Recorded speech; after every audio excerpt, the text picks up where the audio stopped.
দাবা খেলা ঘুঁটির মতো কর্ণ চ্যাটার্জির প্ল্যানে জল দিয়ে সত্যজিৎ মুখার্জির মুখে কাগজ ছুঁড়ে মেরে বলরামের সঙ্গে নন্দিনীর বিয়ে। হ্যাঁ বন্ধুরা, পরশুরাম ধারাবাহিকে দুর্দান্ত এপিসোড আজকের পর্বে। এদিকে টোটিনি দুয়ে দুয়ে চার মিলিয়ে ফেলেছে, কারণ পরশুরামের বিপদ, ওদিকে নন্দিনীরও। তাই তো কর্ণ চ্যাটার্জির অফিসে গিয়ে সমস্ত ফাইলপত্র খুঁজে দেখতে চায়, আর কিছু ফাইল নিজের ব্যাগের মধ্যে ভরে ওখান থেকে রওনা দেয়। ঠিক সময়তে গোডাউনে ঢুকে পড়ে। এদিকে নন্দিনী ফোন করে জানিয়ে দেয় যে বলরাম নন্দিনীর পিছু করছে, কারণ ভালোবেসে। ঠিক তখনই ঘোমটার আড়ালে টোটিনি অফিস থেকে বেরিয়ে মুখার্জি বাড়ির দিকে রওনা দেয়। এদিকে কর্ণ চ্যাটার্জি অফিসে প্রবেশ করে জানিয়ে দেয় চিৎকার করে যে এ কি অবস্থা, অফিসের সব তো তছনছ। সৌরভের সন্দেহ এখানে কেউ এসেছিল ফাইলপত্র নিতে। এদিকে কবির জানিয়ে দেয় যে এত রাতে কে আসবে ফাইলপত্র নেওয়ার জন্য, কিন্তু নিশ্চয়ই তো কেউ এসেছিল। ঠিক তখনই কর্ণ চ্যাটার্জি বাবিনকে ফোন করে জানায় আসল ফাইলপত্র ডকুমেন্টসগুলো কোথায় আছে। হোয়াইট কালারের ড্রপে কনফিডেন্সের ফাইল দেখতে পায়নি, কারণ হোয়াইট কালারের ড্রপটা খোলা ছিল। কর্ণ চ্যাটার্জির মাথায় হাত, পায়ের তলা থেকে মাটি সরে যায়। বাবিনীর সঙ্গে কথা বলে কর্ণ চ্যাটার্জি ফোন রেখে দিয়ে সিকিউরিটিকে চিৎকার করে ডাক্তারকে। এদিকে সিকিউরিটির সামনে আসতেই কর্ণ চ্যাটার্জি সিকিউরিটিকে জিজ্ঞাসা করে অফিসের মধ্যে কেউ কি প্রবেশ করেছিল। এদিকে সিকিউরিটি বলে আমরা তো জানি না, আমরা ডিউটি শিফটে ছিলাম, তবে আমরা আসার সময় দেখেছি একটা মহিলা মাথায় ঘোমটা দিয়ে যেতে।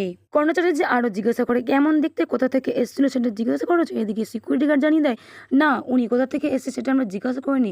কর্ণ চ্যাটার্জি আরো রেগে যায় আর জানিয়ে দেয় যে ইউ ইডিয়েট। ঠিক তখনই কর্ণ চ্যাটার্জি কবিরকে ভালো করে বুঝিয়ে দেয় যে মুখার্জি বাড়ি থেকে এই মাত্র কেউ বেরিয়েছে কিনা ফোন করে জিজ্ঞাসা করো।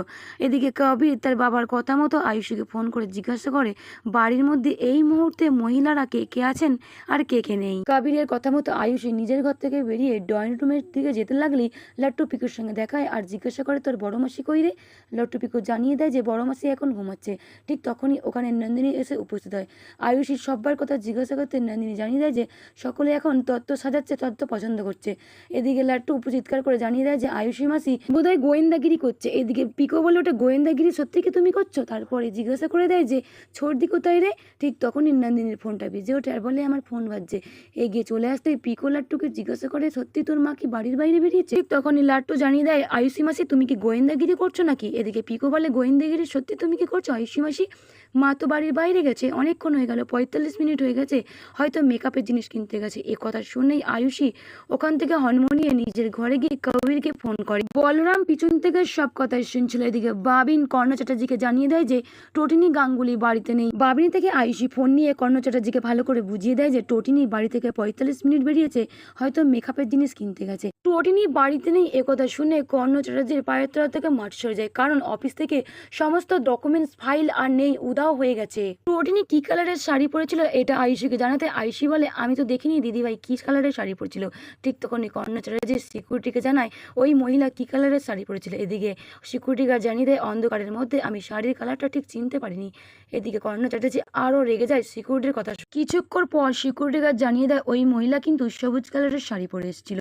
এদিকে আয়ুষী ফোন রেখে দিয়েতে বলরাম দেয়াল থেকে কান পেতে শুনে ওখান থেকে চলে যায়। এদিকে কর্ণ চ্যাটার্জি জানিয়ে দেয় যে কিছু তো একটা ঘটনা ঘটাতে চলেছে এই টোটিনি। আর এদিকে সৌরভ জানিয়ে দেয় কর্ণ চ্যাটার্জিকে তবে পরশুরাম আসেনি।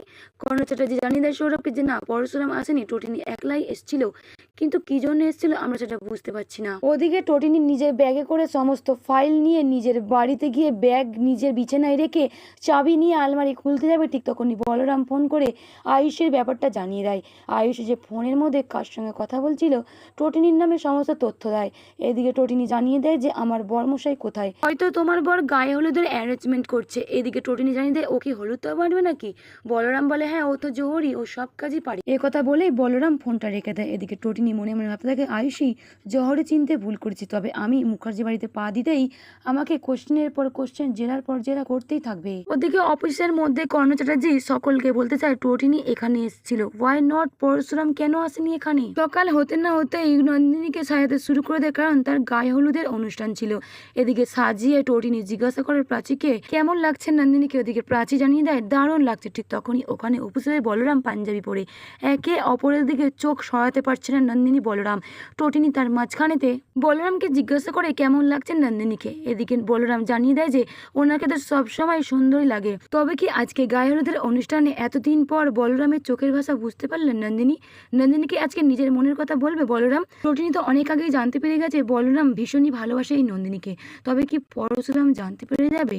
বলরাম নন্দিনীর 4 হাত এক করে দেবে সত্যজিৎ মুখার্জিকে উচিত শিক্ষা দিয়ে, নাকি কর্ণ চ্যাটার্জিকে উচিত শিক্ষা দেবে পরশুরাম। যদি এমনটাই আপনাদের কেমন লাগবে লাগবে অতি অবশ্যই কমেন্ট করে জানাবেন।